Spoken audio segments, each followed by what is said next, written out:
Pessoal, como eu disse para vocês, esse é o nosso CTI de 10 leitos, onde a gente vai aprender cada dia com cada um desses pacientes aqui. São pacientes heterogêneos, são pacientes clínicos, cirúrgicos, provenientes da enfermaria, de transferências de outro hospital, do pronto-socorro, do centro cirúrgico, enfim, pacientes de tudo que é lugar. Nesse dia, você chegou no plantão feliz da vida, era um sábado de sol lindo, recebeu ali o plantão do colega, cumprimentou ali a enfermagem, foi fazer a ronda que você sempre faz, foi cumprimentar os pacientes, olhar ali as infusões à beira do leito ali de cada paciente, foi ver quem estava com droga vasoativa, a vazão das bombas, o suporte de oxigênio, os parâmetros ventilatórios, o aspecto da urina no coletor vesical, enfim, você foi sentir ali o clima do CTI. Quando você estava aqui chegando na dona Genilda, eis que a enfermeira te chama por uma demanda ali no leito 10, no seu Josefino. Ela virou para você: doutor, vem ver o curativo do seu Josefino, tá? E aí, seu Josefino era aquele paciente de 72 anos, hipertenso diabético, que estava no 6º dia de pós-operatório de cirurgia de revascularização miocárdica. Vinha evoluindo bem e tinha inclusive uma previsão de alta para aquele dia, segundo o colega do plantão te passou. É quando você chegou no leito, você se depara com essa cena, gente. Olha isso, uma descença completa da fígado operatória. Tá vendo? Mediastina ali, ó, coração batendo, gente, tá?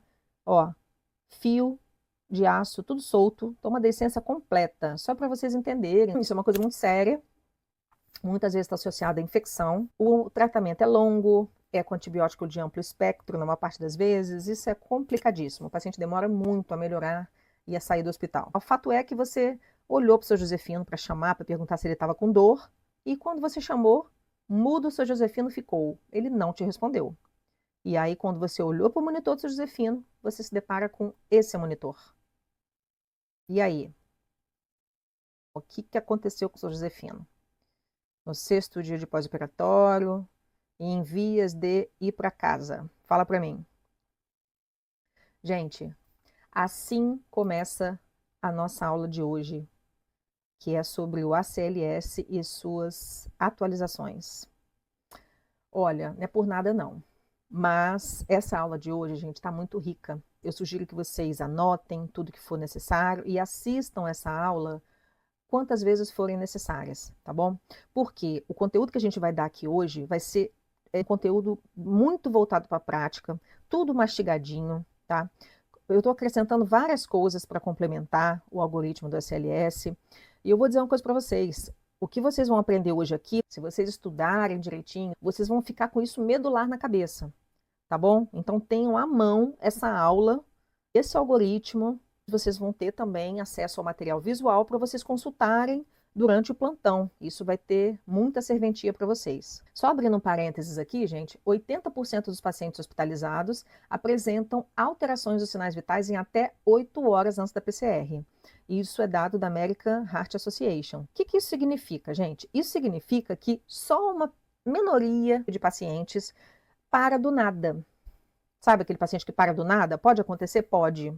Pode acontecer. Mas é uma minoria, até 8 horas antes da PCR. O que isso significa? Essas alterações podem ser reconhecidas pela monitorização dos sinais vitais. Então, é um termo meu, isso não é do ACLS.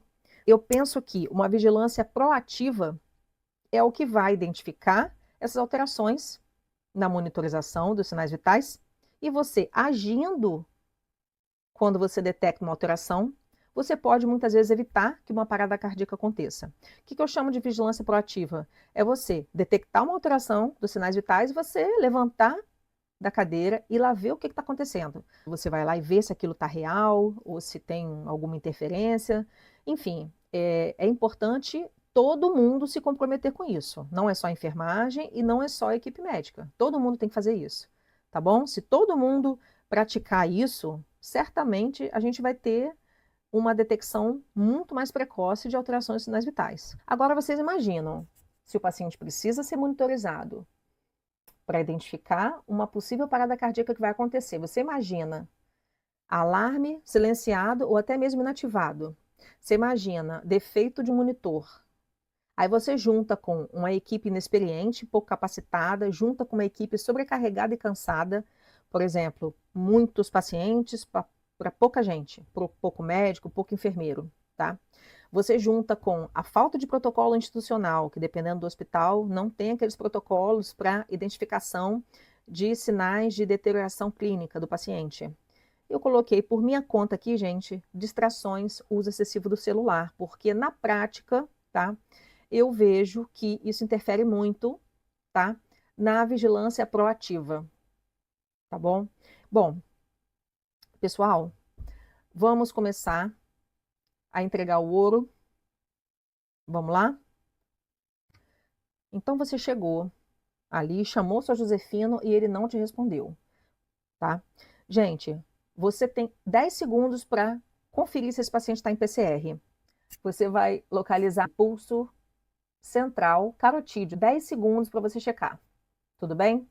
Então você vai checar e ao mesmo tempo você já chama o carrinho, você já pede ajuda. Se você estiver na rua, vai ligar para bombeiro, vai ligar para SAMU, né? Se você estiver no hospital, você vai chamar o carrinho. Isso significa que alguém da enfermagem vai puxar o carrinho e outras pessoas da equipe vão para ajudar também, tá bom?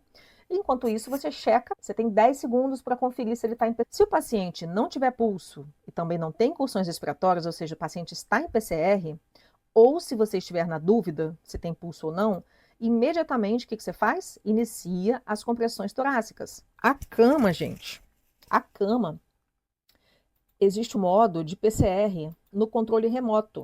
Deixa eu aumentar aqui para vocês verem.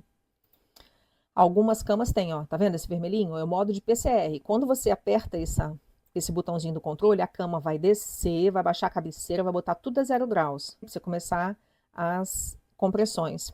Às vezes não tem o botãozinho, às vezes é uma alavanca. Eu já vi cama de hospital assim, tá? Que você puxa a alavanca e vai descer a cama e a cabeceira. E aí, você tem 10 segundos para começar essas compressões, logo após você identificar a parada cardíaca. Então, gente, tem que ser tudo muito rápido. O ACLS recomenda 6 pessoas, 6 membros na ressuscitação cardiopulmonar. Então, o líder do time, que é você, médico, uma pessoa na medicação, geralmente a enfermeira, uma pessoa que vai ficar na via aérea, que vai ambusar, que vai abrir a via aérea, que vai ajustar o ventilador depois que o paciente é entubado, enfim, geralmente é o fisioterapeuta. Um cronometrista, que é a pessoa que vai anotar o horário do início da parada e vai te avisar a cada 2 minutos, em voz alta.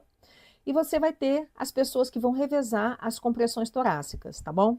O ACLS fala também de uma pessoa para manipular ali o desfibrilador, aplicar carga, aplicar gel e te dar o desfibrilador. Mas assim, como na nossa realidade a gente não tem esse tanto de gente para participar de uma RCP, afinal de contas, às vezes isso é a equipe inteira, né, 6 pessoas, o que eu costumo fazer? A gente pensa bem, você não pode deslocar a equipe inteira para a parada cardíaca, tem que ter alguém no restante dos pacientes, concorda? Senão os outros vão ficar completamente desassistidos, certo?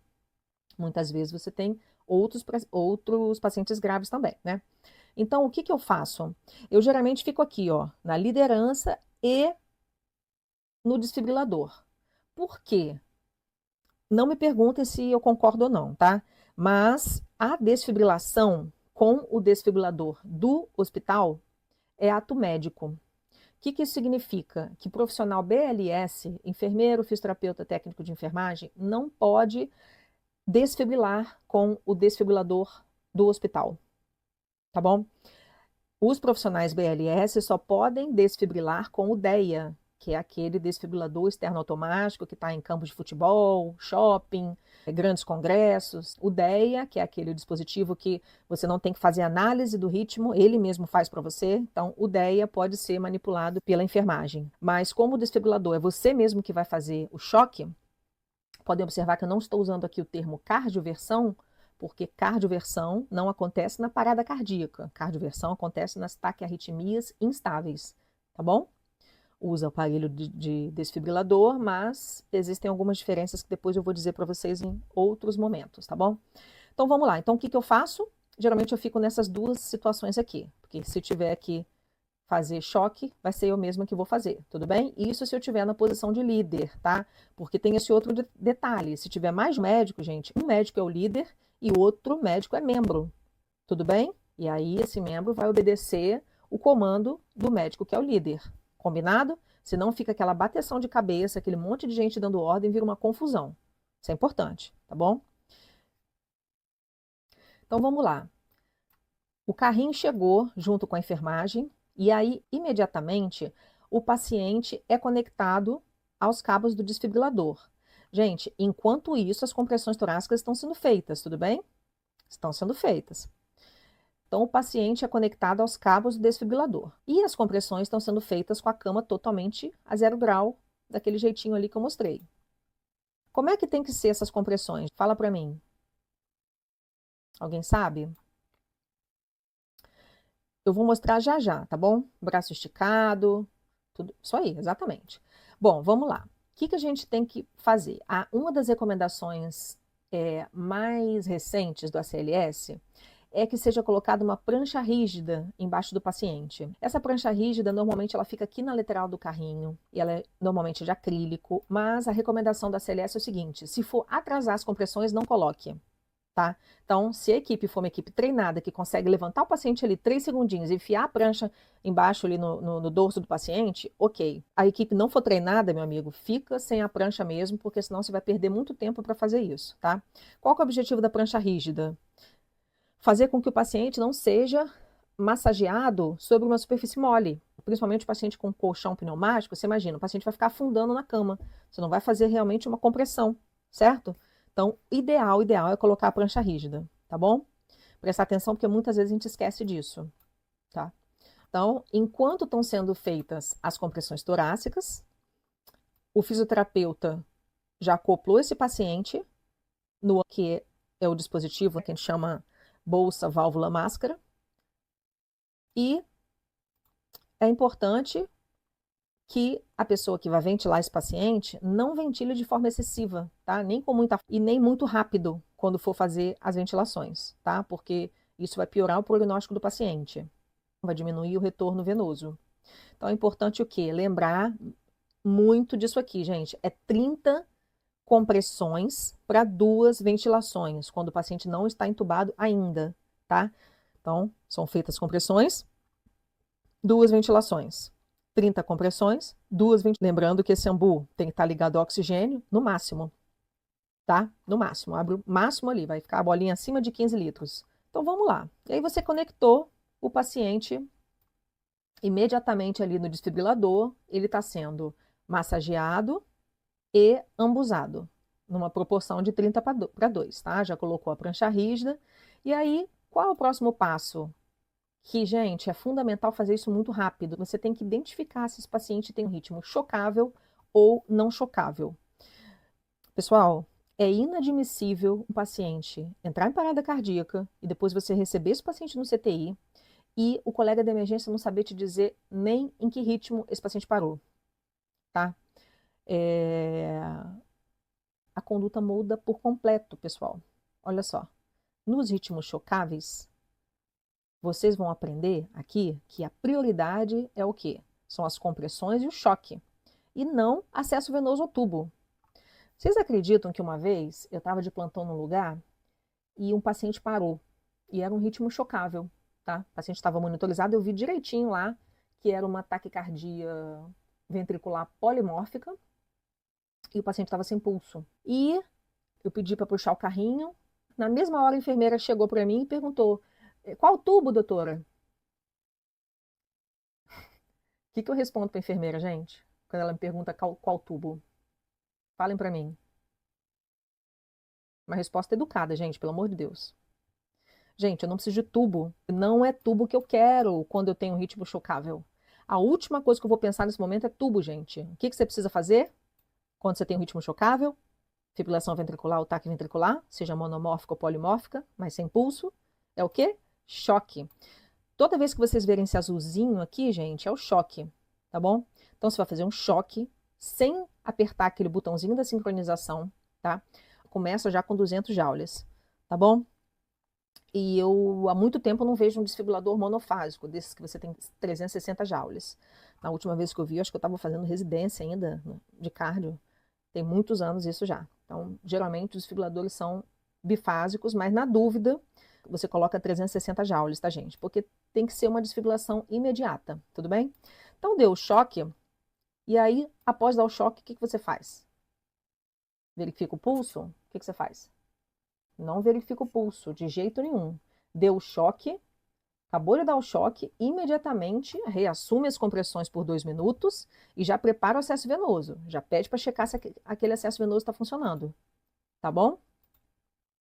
Importante, as compressões. O que são compressões de qualidade? Compressões de qualidade são afunda o tórax do paciente numa profundidade de 5 a 6 centímetros, tá? O ACLS recomenda que seja utilizado um dispositivo de feedback, se possível. É um aparelhinho que muitas vezes vem até junto com o desfibrilador, que fica aqui sobre o tórax do paciente, que ele vai te dizer mais rápido, comprima mais rápido. Ele vai te dar o comando, dizendo se você tem que comprimir mais rápido ou comprimir mais forte. É um feedback mesmo, que vai dizer se sua massagem está boa ou não, tá bom? A frequência das compressões tem que ser numa taxa que de 100 a 120 compressões por minuto, tá? Eu não sei se vocês sabem, mas existe no Spotify uma playlist de músicas a serem tocadas durante a RCP, tá? Eu particularmente nunca coloquei Spotify durante a RCP, mas para quem tiver curiosidade lá de ver, o protótipo da música é aquela música do Bee Gees. Deixa eu ver se eu acho ela aqui. É a música do Bee Gees, Stay Alive, tá? Eu não sei se eu vou conseguir reproduzir o áudio aqui para vocês. Acho que não. Mas se vocês entrarem na Spotify e botarem essa música, vocês vão ver que a batida dessa música é exatamente a cadência ali, ó, entre 100 e 120 compressões por minuto, tá bom? Tem outras músicas também, mas o importante é você saber que tem essa cadência que tem que ser seguida, tá, gente? Não pode ser nem muito rápido, nem mais lento que isso, tá bom? A massagem cardíaca, gente, olha que coisa importante aqui. Você vai esticar os braços, o paciente vai estar na superfície rígida de preferência, se você conseguir, essa equipe conseguir colocar a prancha rígida, os dedos entrelaçados, tá vendo, ó? Terço inferior do externo, tá? E você vai jogar o peso do seu próprio corpo, tá bom? Por isso que é importante a, a maca estar um pouquinho mais baixa que a pessoa. Se o paciente estiver alto, gente, você não vai conseguir fazer né, jogar o peso do corpo, vai ficar difícil. E se não conseguir baixar a cama muito, gente, aquelas escadinhas, né? Você sobe na escadinha, aquela escadinha de metal emborrachada, e você sobe na escadinha para fazer a massagem. Bom, passados 2 minutos, a pessoa que está contando o tempo vai avisar. E aí, 2 minutos, vocês vão ver que é um marco no ACLS, na RCP. Por quê? Várias coisas vão ser feitas nesses 2 minutos. A primeira delas, checar o ritmo do paciente. Então, é o momento em que o paciente vai estar monitorizado com esses cabos aqui do desfibrilador e você vai olhar imediatamente para a tela do desfibrilador para checar o ritmo. O ACLS recomenda o quê? Que você cheque o ritmo. Se houver um ritmo organizado, você checa pulso, tá?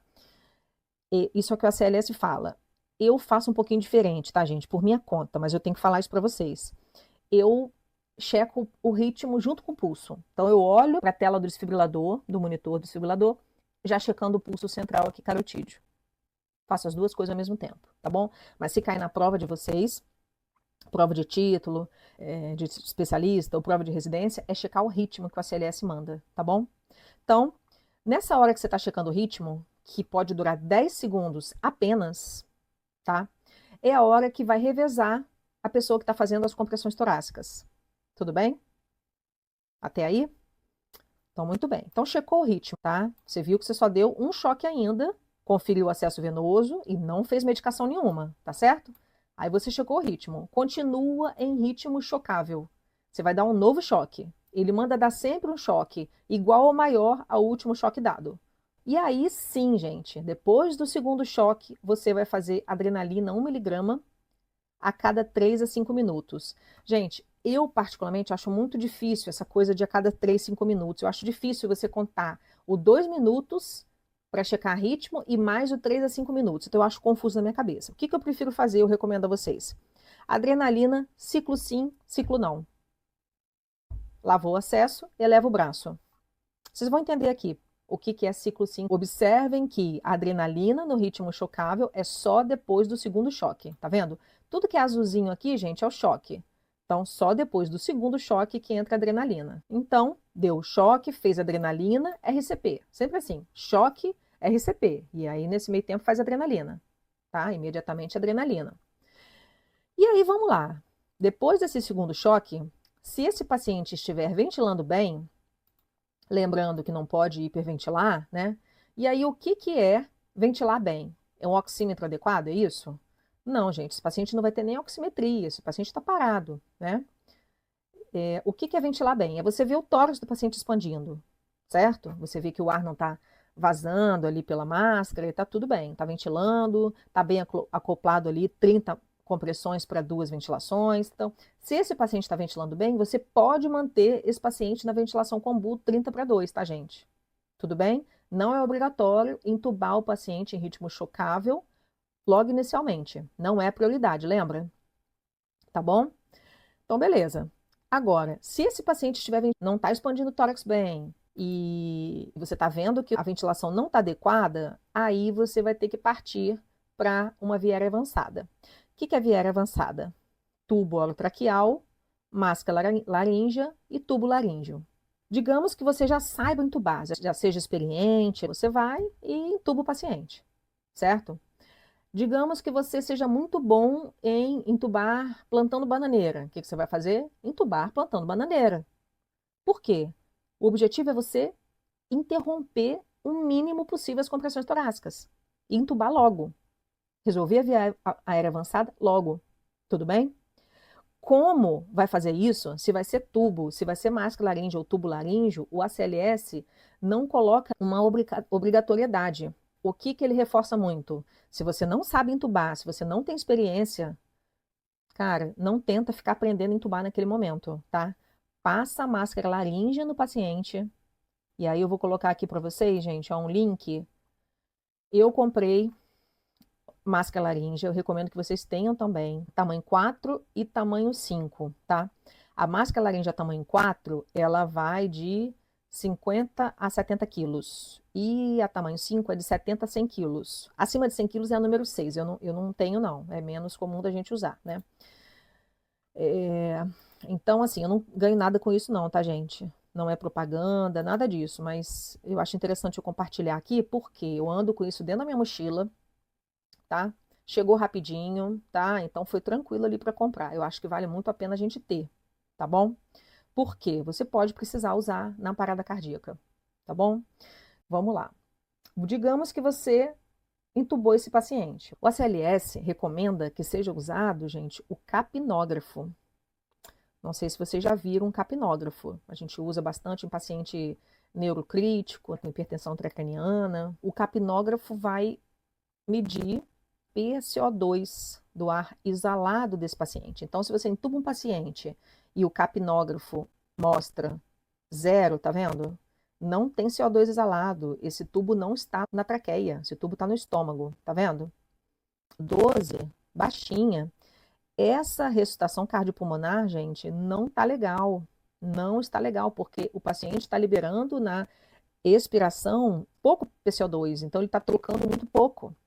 Ele está em choque, ele está trocando muito pouco, está sendo muito pouco perfundido. E aí você otimiza a sua RCP, as suas compressões torácicas, e aí você aumenta essa capnografia dele, tá bom? Aqui. Você aumenta essa capnografia dele, tá? E aí, de repente, quando você vê que dá um salto na capnografia, olha isso aqui, olha isso aqui. Deu um salto na capnografia. Isso geralmente fala a favor de quê? Recuperação da circulação espontânea. Tá bom? Ó, uma RCP eficaz, tá vendo? Em torno aqui de 18. Aí, de repente, a pessoa cansou e olha a RCP ineficaz aqui, ó. PCO2 baixinha, tá vendo? Então, é muito importante ter capnógrafo na PCR. Então, o ideal é que a gente tenha o capnógrafo no CTI, concorda? Né? O paciente parou, você já pega o capnógrafo para colocar no paciente assim que você entubar o paciente. Ele não recomenda o uso na máscara laríngea, tá, gente? Só no tubo, por causa de vazamento, essas coisas assim, tá bom? Beleza. Vamos lá. Então, reforçando aqui, que se a ventilação com ambu for adequada, a via aérea avançada pode ser protelada, né? Pode ser adiada, certo? O que mais? Ah, uma coisa muito importante. Depois da intubação, você deixa de fazer a sincronia entre compressões e ventilações, tá? São compressões 100 a 120 por minuto e ventilações entre 6 e 8 ventilações por minuto. São assíncronas, tá? Não existe mais o 30 para 2, tudo bem? Isso após a intubação orotraqueal. Tudo bem até aí? Muito bem. Digamos que o nosso paciente, a gente não precisou intubar. Ele está ventilando bem, a gente manteve o nosso paciente ventilando com ambu 30 para 2. E aí, novamente, 2 minutos depois, você vai checar o ritmo. A pessoa te avisou ali, 2 minutos, e aí vai checar o ritmo, tá? Esse paciente continuou em ritmo chocável, tá bom? Vamos recapitular aqui, a gente já deu 2 choques. Depois do segundo choque, adrenalina, certo? A gente viu que está chocável. O que, que a gente vai fazer? Está em fibrilação ventricular ainda, você vai dar um novo choque. Então, a gente vai dar, ó, o terceiro choque. Tá vendo? Depois desse terceiro choque, o que, que vai acontecer? Imediatamente reassume ali as compressões torácicas, com aquela posição dos braços ali que eu mostrei, e pede a segunda droga, que é o quê? Amiodarona, tá bom? Nesse momento aqui, gente, eu até esqueci de falar isso aqui em cima. Quando você faz a primeira adrenalina, tá? Você já pede a pessoa da medicação para deixar a amiodarona aspirada. Por quê? Vai ser a próxima droga a ser usada se esse paciente continuar em ritmo chocável, tá bom? Eu esqueci de falar isso para vocês, uma coisa muito importante, tá bom? Então, fez adrenalina depois do segundo choque, já fala para a pessoa da medicação para aspirar 300 miligramas de amiodarona e deixar separado, tá ok? Então, beleza. Deu o terceiro choque, você vai fazer a amiodarona quanto? 300 miligramas de bolos. É a única situação que a gente faz 300 miligramas de bolos no paciente. Se não tiver amiodarona, você pode fazer lidocaína. Em ambas as situações, lavar o acesso e elevar o braço. E aqui, gente, você já está pensando no 5H5T há muito tempo. Você já está pensando no 5H5T há muito tempo, tá? Que são as causas dessa PCR, tá bom? Bom, só então complementando aqui, ó. Ó, a lidocaína 2%, tá vendo a dose? De 1 a 1,5 miligrama por quilo, total 3 miligramas por quilo. Então, num paciente, por exemplo, de 70 quilos, a gente vai usar de 3,5 a 5 ml em cada ciclo, tá bom? Então, amiodarona ou lidocaína nessa dose aqui, beleza? Então tá. Então, choque, seguida de RCP, fazendo amiodarona, não é isso? Deu o choque, gente, já solta ali as pás e já continua as compressões. E aí a amiodarona é feita. Não é uma coisa de cada vez não, tá, gente? É simultâneo. Deu choque, né? Solta ali as pás e a pessoa entra ali nas compressões. Tudo bem? Enquanto a amiodarona é feita. Aí, beleza. RCP mais 2 minutos. Aí o cronometrista vai avisar, você vai checar novamente o ritmo. E aí, digamos que o seu Josefino ainda esteja com um ritmo chocável. Ainda, gente. Você vai novamente chocar seu Josefino. Nesse meio tempo todo aqui, gente, você vai estar fazendo RCP como? As compressões 30 para 2. Você não entubou seu Josefino ainda. Tá bom? Então tá. Então, a gente vai checar o ritmo de novo. É chocável, fez novo choque. E aí, que droga você vai fazer agora? Adrenalina, gente. Mais 1 grama de adrenalina em bolos, lavando a cesta e levando o braço. Vocês estão vendo aqui que a gente está alternando, a gente começou a alternar a mildarona, ó, adrenalina depois do segundo choque, a mildarona depois do terceiro choque, tá vendo? E adrenalina de novo depois do quarto choque. Tá vendo aqui? Fez então novamente a adrenalina, a segunda adrenalina do ritmo chocável, que é depois do quarto choque. RCP 2 minutos, checou o ritmo. Se continuar em ritmo chocável, você vai fazer o quê? Novamente o choque. E aí você vai voltar a fazer a mildarona, dessa vez 150 miligramas. Aí você vai totalizar a dose máxima, que é 450 miligramas. Então, deu o choque, RCP e a mildarona 150 miligramas, tá bom? Dose máxima. Aí continua, cada 2 minutos checar o ritmo. Se continua chocável, gente, qual é a próxima droga que você faz aqui? Adrenalina, certo? Muito bem, tá? Só que aí é o seguinte, aqui você já está diante, gente, de uma fibrilação ventricular refratária. Você já deu, vamos ver quantos choques a gente já deu aqui? Ó, o primeiro choque foi esse aqui, quando você identificou, tá vendo? Que você não fez droga. Então você deu o primeiro choque aqui, aliás, aqui, ó. Aqui o choque, aqui outro choque, aí fez adrenalina. Aí aqui, cadê? Cadê a mildarona? Vamos lá. Um choque, 2 choques, 3 choques, 4 choques, 5 choques, tá vendo? Aqui você já tá com 5 choques. Já fez a mildarona de 150, a próxima droga é adrenalina. Então, 5 choques, gente, já é 10 minutos de PCR. 10 minutos de PCR, tá? Se o paciente continua em FV refratária, o ACLS recomenda o quê, gente? Mudança vetorial. O que que é isso? Você pode inverter as pás, se você não tiver pá adesiva, inverter totalmente as pás, tá? Você pode usar pás adesivas no sentido antero-posterior, tá? Uma na frente e outra atrás. E você pode fazer também a dupla desfibrilação sequencial, tá? Essa dupla desfibrilação sequencial eu particularmente nunca fiz, tá? Mas nada mais é do que você utilizar 2 desfibriladores. Um na posição habitual que a gente usa, clavicular direito com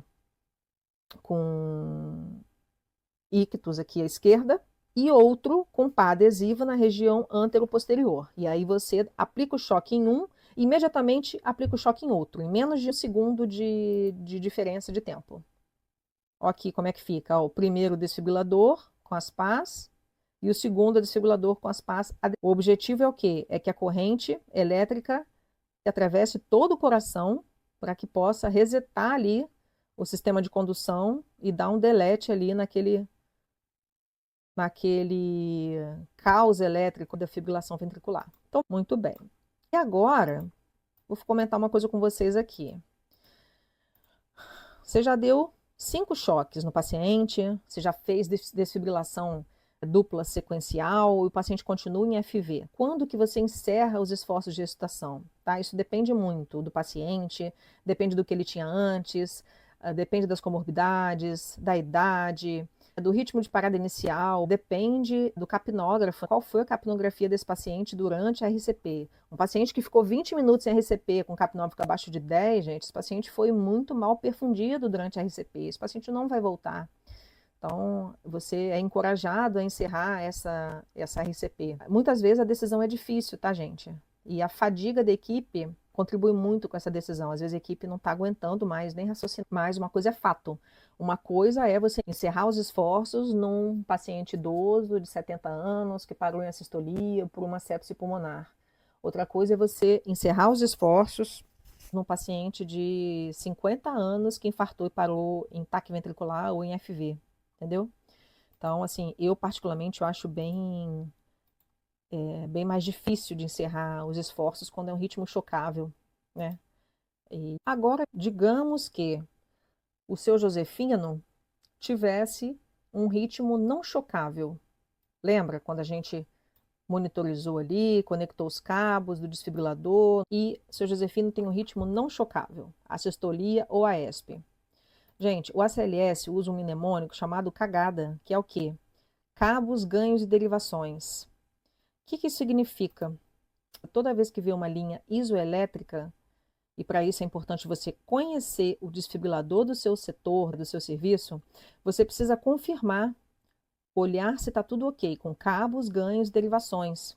Nesses botõezinhos aqui de baixo e nesse botãozinho lateral. Depende do desfibrilador. Por quê? Às vezes, digamos que você esteja vendo uma linha isoelétrica porque está selecionado aqui para esse paciente ser monitorizado com pás, sendo que ele é para ser monitorizado nas derivações aqui, tá vendo? Então é muito importante você não papar essa mosca, tá bom? Muito importante, confira se os cabos estão devidamente conectados, confira se o ganho está ok, aumente o ganho se necessário. Então, eu recomendo que você futuque o desfibrilador do seu setor para você saber identificar isso, tá bom? Então, se sua Josefina tivesse parado em AESP, o que a gente ia fazer? A primeira coisa, gente, está sendo massageado já, chegou o carrinho. Na mesma hora é o quê, gente? Adrenalina, 1 miligrama, tá? E a história do 3 a 5 minutos que eu acho difícil de aplicar. Então, eu faço ciclo sim, ciclo não. Então, fez adrenalina, lavou o acesso, levou o braço, lava o acesso ali com 10 a 20 ml de soro fisiológico, elevou o braço. E a recomendação é que seja feito ou endovenosa ou intraósseo. A recomendação é de não fazer mais pelo tubo, a não ser que não tenha outra opção. A não ser que não tenha acesso EV ou intraósseo. Uma coisa importante, quem está nas medicações, né, a pessoa que vai obter o acesso, ela vai preparar e administrar os medicamentos, e é muito importante que haja uma comunicação em alça fechada entre o membro que está nas medicações e o líder, tá? O que é a comunicação em alça fechada? É eu dar um comando, virar e falar, adrenalina 1 miligrama agora. E aí o membro que está nas medicações vai falar, preparando 1 miligrama de adrenalina. Vai lá, faz adrenalina.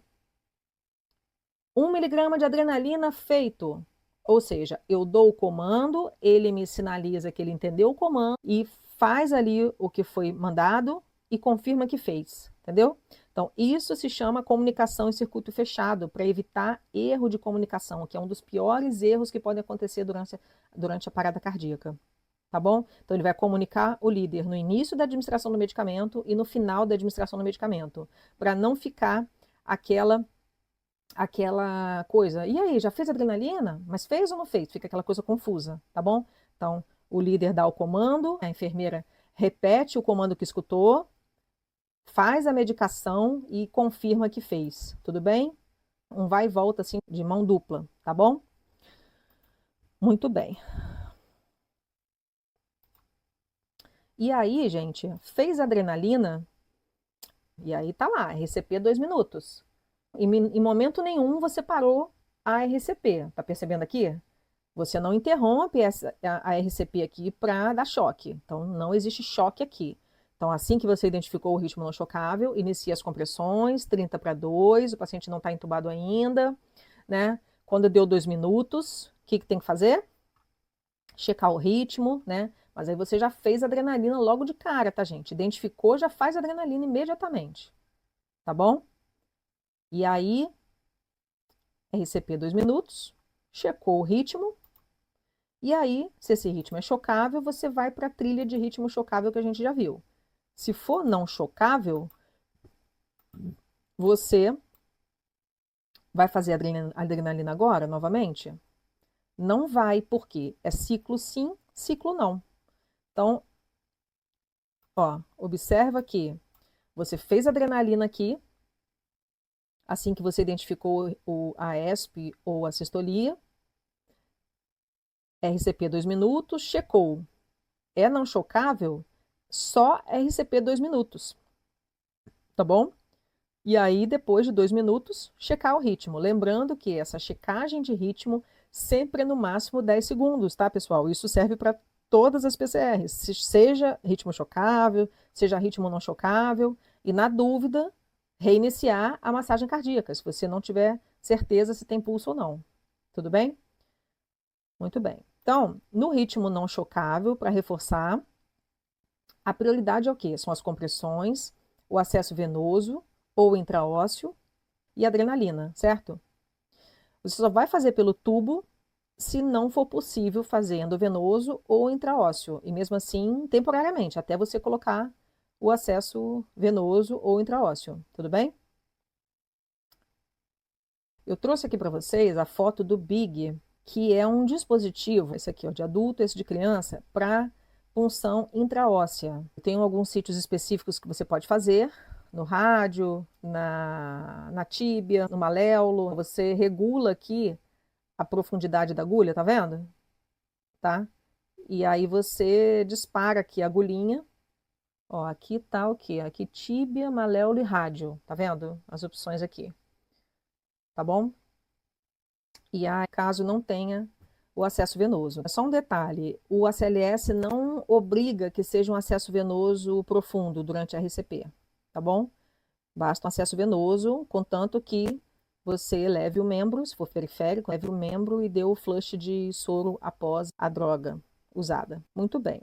Caso você não tenha acesso endovenoso ou intraósseo, você vai fazer medicações pelo tubo.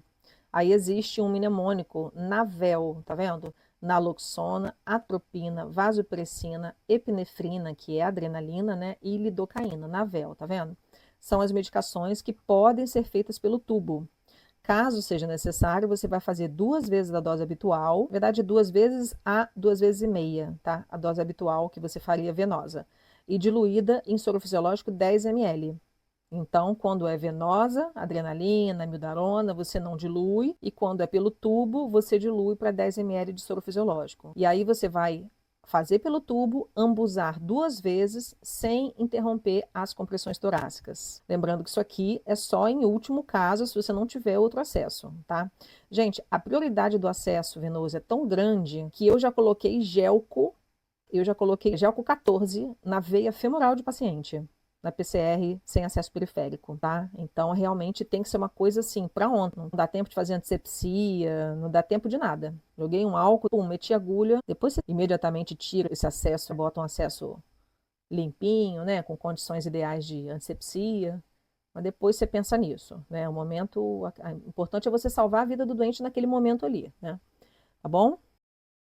Então, muito bem. Então, a gente já fez a primeira adrenalina, continua RCP 2 minutos, checou o ritmo, continua em ritmo não chocável, você já está pensando ali no seu 5H5T, o que, que aconteceu. O que é 5H5T, gente? Tá? É um mnemônico ali das principais causas de PCR, que você tem que procurar ativamente desde o primeiro momento em que o paciente para, tá? A sua cabecinha já tem que ficar pensando aí o que, que pode ter acontecido com esse paciente, tá? As principais causas de PCR em assistolia e AESP, gente, no paciente internado, é hipovolemia e hipóxia, tá bom? E se você olhar aqui para o lado, gente, ó, pneumotórax, tamponamento, são 2 causas é, mecânicas, né? Que eu vou te dizer, se não reverter isso aqui, o doente não vai voltar. Não vai voltar por nada. Então, o que que acontece? Naqueles 10 segundos ali de checar, quando você checa ali o, o ritmo, essa hora é a hora de, além de você trocar ali os membros que estão fazendo as compressões, se você tiver experiência ou tiver a possibilidade de alguém da casa fazer esse procedimento, seria muito importante fazer um locus do paciente, é feito pela janela subxifoide, só para ver se tem trombo no VD, um derrame pericárdico grande, para ver se tem disfunção de VD, para ver se tem uma disfunção grave de VE. Esse exame já pode te ajudar muito.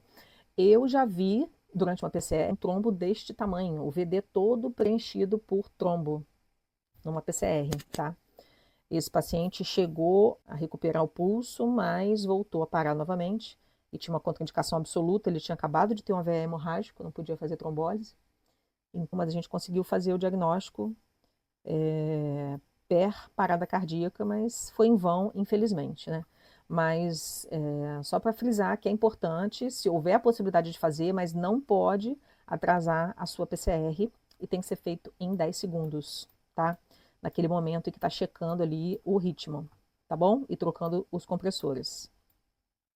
Então vamos lá. Então você fez a primeira adrenalina, RCP, checou o ritmo. Viu que é não chocável, continua só com a RCP, tá vendo? Não faz adrenalina de novo, tá? E aí, 2 minutos depois, checou o ritmo. Continua sendo não chocável, aí você vai fazer a segunda adrenalina. Tá vendo que você está alternando ciclo sim, ciclo não? E aí, RCP de novo, 2 minutos, checa ritmo e pulso. Checou ritmo e pulso, continua sendo não chocável, RCP 2 minutos. Checou ritmo e pulso, continua sendo não chocável, adrenalina 1 mg. Então, é esse esquema aqui que eu estou mostrando. Ciclo sim, ciclo não. Vou mostrar aqui para vocês, ó. Adrenalina nos ritmos não chocáveis. Ciclo sim, ciclo não. Tá vendo, ó? Adrena mais RCP, checa. RCP, checa. Adrena mais RCP, checa. RCP, checa. Adrena mais RCP, checa. E por aí vai. Lembrando que a partir daqui, gente, vai começando a dar 5 minutos, 6 minutos, 7 minutos, né, a situação vai se agravando cada vez mais, a chance de sequelas aumenta cada vez mais e a possibilidade de recuperação da circulação espontânea diminui cada vez mais. Vocês conseguiram compreender a diferença principal entre um ritmo chocável e um ritmo não chocável? Compreenderam a questão da adrenalina ciclo sim, ciclo não, nos dois tipos de ritmo, sendo que nos ritmos chocáveis alterna com a amiodarona e nos ritmos não chocáveis não alterna com mais ninguém? Então, a gente mostrou aqui o ritmo não chocável, mas o nosso pacientezinho seguiu isso aqui, né? Seu Josefino, né, gente? Tá? Seguiu aqui o protocolo, aqui todo o algoritmo de ritmo chocável, certo? Ritmo chocável. E aí, deixa eu mostrar uma coisinha aqui para vocês. A gente falou do momento de encerramento, que vai depender do paciente, vai depender do tempo que esse paciente está sendo já massageado, da causa subjacente, do que levou esse paciente a parar, tá? Vou dar um exemplo para vocês. Um paciente que para por hipercalemia. Esse paciente que para por hipercalemia, apesar de ser um ritmo não chocável, geralmente, né? O paciente que está com hipercalemia geralmente para em assistolia ou AESP. Começa com BAVT e faz assistolia ou AESP. Esse paciente, você concorda que se você detectar a tempo, você consegue tirar esse paciente de PCR? Se você detectar, tratar, concorda? Então, assim, a sua decisão de encerrar os esforços de RCP ou não depende muito da causa da PCR do paciente, tá? Então, vamos lá. E aí, gente, eu tinha falado para vocês no primeiro encontro que os nossos plantões seriam histórias, né? E algumas histórias seriam contos de fada, verdadeiros contos de fada, e outras histórias seriam verdadeiros contos de terror, né, gente? Histórias de terror. E nesse caso aqui do seu Josefino, o nosso plantão de hoje foi um verdadeiro conto de fada. Porque, apesar dessa RCP longa do seu Josefino, você fez tudo tão certinho, que seu Josefino voltou da PCR assim, gente. Olha que bonitinho. Olha o seu Josefino aqui. Olha lá que bonitinho. Voltou da PCR até de óculos, ó. Então, o seu Josefino voltou da PCR. Que cuidados você tem que ter depois que o paciente volta da PCR? ROSC, né? ROSC é Return, ó meu inglês, hein? Return of Spontaneous Circulation. Então você vai entubar esse paciente se necessário. Todo mundo tem que ser entubado? Não, nem todo mundo tem que ser entubado. Eu já assisti a várias PCRs de ritmos chocáveis, na maioria das vezes, e em que eu não precisei entubar, que o paciente voltou da PCR, às vezes até xingando, é mole? Então, às vezes, não é necessário entubar. Então, vai depender do nível de consciência, do estado hemodinâmico do paciente. É óbvio, gente, que aqui foi uma pequena brincadeira, né? Não tinha como o seu Josefino voltar assim, né, gente? Depois desse tempo todo de PCR, né? Mas só para poder vocês descontraírem um pouquinho, né? E saber que nem todo paciente vai precisar ser entubado. Se o paciente estiver acordadinho, tá tudo sob controle, tá bom? Mas o que você vai precisar fazer? Acesso venoso, obviamente, se ele já não tiver. E aí, o ACLS, gente, não diz que necessariamente tem que ser um acesso central. Mas, na prática, gente, se o doente parou, pelo amor de Deus, bota um acesso central no paciente. Um acesso central, uma linha arterial. É uma dica aí que eu te dou. Vigilância, olho vivo ali, nas 48 horas seguintes. Mas o ACLS recomenda o quê? Acesso venoso e ou intraósseo, se não tiver um acesso venoso disponível. Digamos que esse paciente esteja entubado, você vai manter esse paciente FG de 100% até ter uma gasoarterial, ou saturação de oxigênio. Então, no caso do seu Josefino lá, que estava acordadinho, se a saturação está entrando, você vai manter uma saturação de oxigênio entre 94 e 98. Ou uma gasoarterial com uma PO2 entre 75 e 100. Então, você tem que evitar tanto a hipóxia quanto a hiperóxia. A hiperóxia, gente, tem vários estudos que mostram que é prejudicial. Então, o paciente não tem que ficar saturando 99, 100% com oxigênio. Se estiver saturando isso sem oxigênio, ótimo. Mas se for na base do oxigênio, a poder de oxigênio, né, como diz o outro, isso é prejudicial, porque pode fazer vasoconstricção coronariana, é um problemão isso, tá bom? Então, não fazer hiperóxia. Manter a saturação ali entre 94 e 98 no oxímetro, ou a PO2 na gasometria entre 75 e 100. E se você não tem nem gaso, nem saturação de oxigênio entrando no paciente, o doente está chocado, extremidade fria, aí você vai manter FA2 a 100%. Não tem jeito, tá bom? Até você ter algum desses parâmetros aqui disponíveis. E a PCO2, normocapnia, 35 a 45, tá?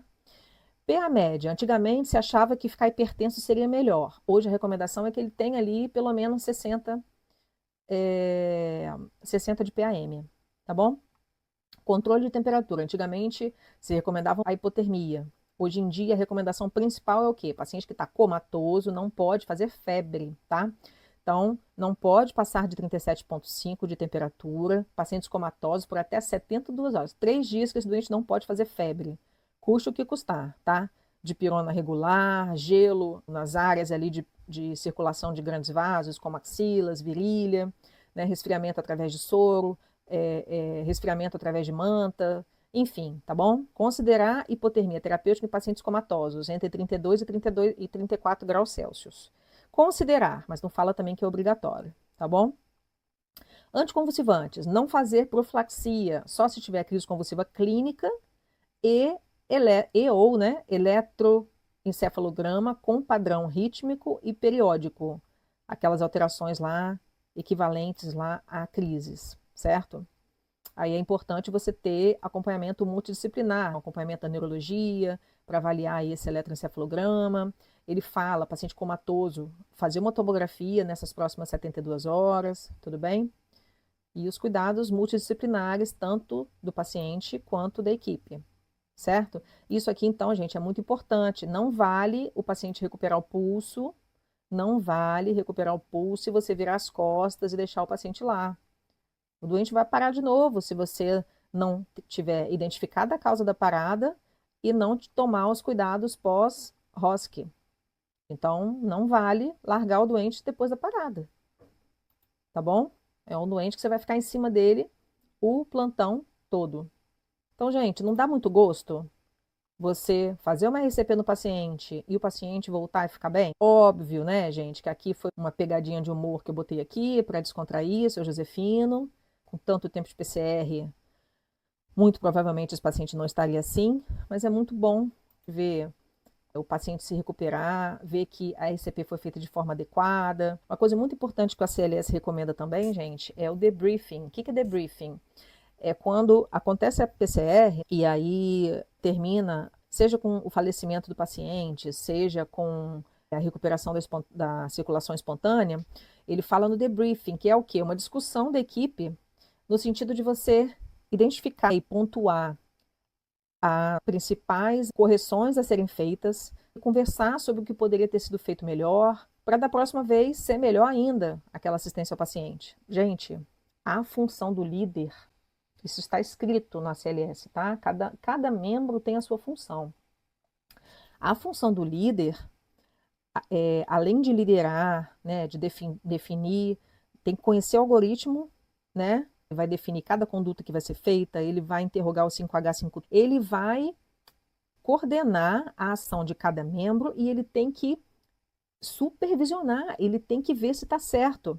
Se você está fazendo a prova da CLS e você não identifica que a pessoa que está comprimindo, fazendo as compressões, não está comprimindo de forma adequada, e você é o líder na prova da CLS, você é reprovado. Eu vi isso, eu testemunhei isso. Tá? Então, se você é o líder da RCP, você está dando os comandos, e aí a pessoa que vai te dar lá o desfibrilador, esquece de ligar o botão da carga, ou bota errado lá, 50 joules, por exemplo, para fazer a desfibrilação, e te dá. Se você não vê que ela botou 50 joules, você está lascado, você é reprovado na CLS. Se você é líder da RCP, uma pessoa está fazendo as compressões torácicas, dobrando o braço, e você não corrige, você, ó, está fora do ACLS, você é reprovado. Se a pessoa está fazendo devagarzinho, ou muito lento, ou rápido demais, 0 para você também. Outra coisa também que reprova é você não mandar trocar a pessoa que está comprimindo. A pessoa está lá mais de 2 minutos, você esquece de mandar trocar, você é reprovado, tá, gente? Então, não tem jeito, o líder tem que ficar igual o cão de guarda, olhando tudo, porque é assim que tem que ser, porque senão o doente morre, se a compressão for feita errada, tá bom? E aí, alguma dúvida, gente? Hum? Só quero finalizar, para vocês, gente, com esse slide aqui, para vocês refletirem um pouquinho. Nós somos muito privilegiados, porque juntos nós salvamos vidas, certo? Pessoal, obrigada pela atenção de vocês. Espero que vocês tenham gostado. Espero que eu tenha acrescentado alguma coisa para vocês. E espero que na próxima parada cardíaca você consiga ser mais assertivo, mais seguro das suas decisões, que você tenha mais clareza dos próximos passos. Espero que você saiba exatamente o que você tem que priorizar em cada tipo de parada cardíaca. E, no mais, qualquer dúvida, estou à disposição. Um grande abraço e até a próxima aula.